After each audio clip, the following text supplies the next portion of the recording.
Hello friends, welcome to this video session. The topic we are going to study in this session is structure of atom. We have seen that the existence of different substances is due to the atoms from which they are made. But why does the atom of one element differ from the atoms of another element? And are atoms really undivided? We will find the answers of these questions in some upcoming videos. Let us do an activity to know the nature of particles in matter. Comb dry hair. Now, move this comb close to the small pieces of paper. What do you see? Yes, the comb attracts small pieces of paper. We conclude that on rubbing two objects together, they become electrically charged. Where does this charge come from? This question can be answered by knowing that an atom is divisible and consists of charged particles. By the 19th century, scientists had discovered that an atom is not an ordinary and indivisible particle, but it contains at least one subatomic particle, that is, electron. In 1886, E. Goldstein discovered another subatomic particle whose charge was equal to, but opposite to the charge of the electron, and the mass was approximately 2000 times more than the electron. These particles were named proton. Now, the biggest question was how these particles structure the atom. To understand this, many scientists presented different types of models. Let us first study Thomson's atomic model. Thomson presented a model related to the structure of an atom that was like a watermelon.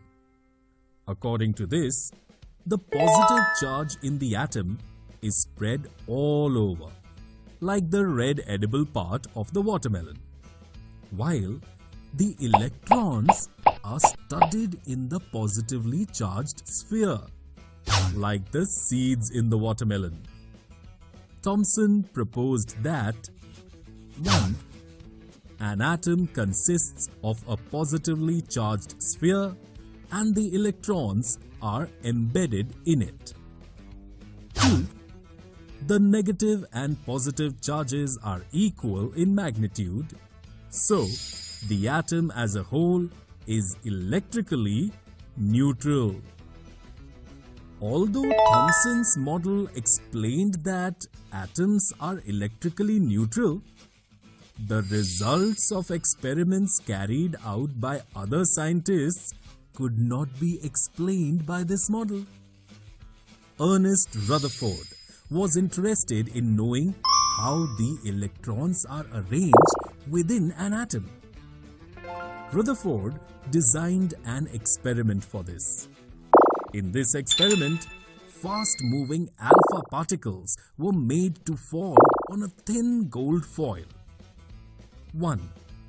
He selected a gold foil because he wanted...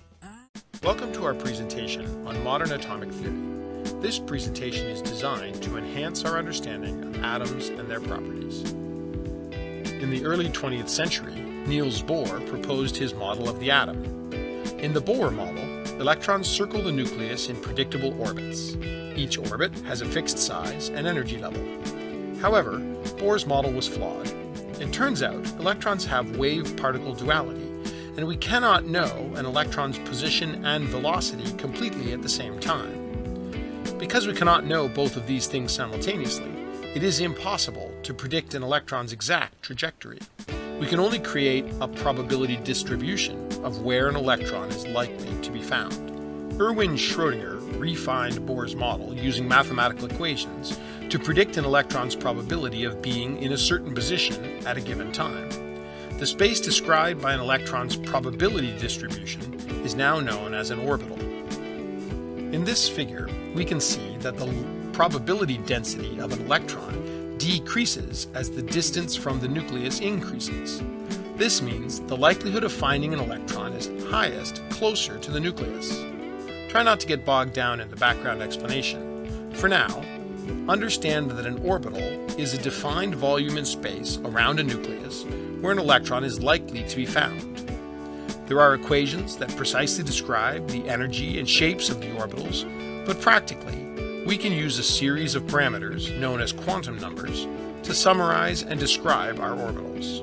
So, for our purposes, each orbital can be described by a set of quantum numbers, and each quantum number has rules that define what values it can take. The principal quantum number n describes an orbital's size and the energy level of the electron in the orbital. It's a whole number starting at 1. Permitted values of n are 1, 2, 3, and so on. An electron's energy and distance from the nucleus increases with increasing value of n, and is commonly known as a shell.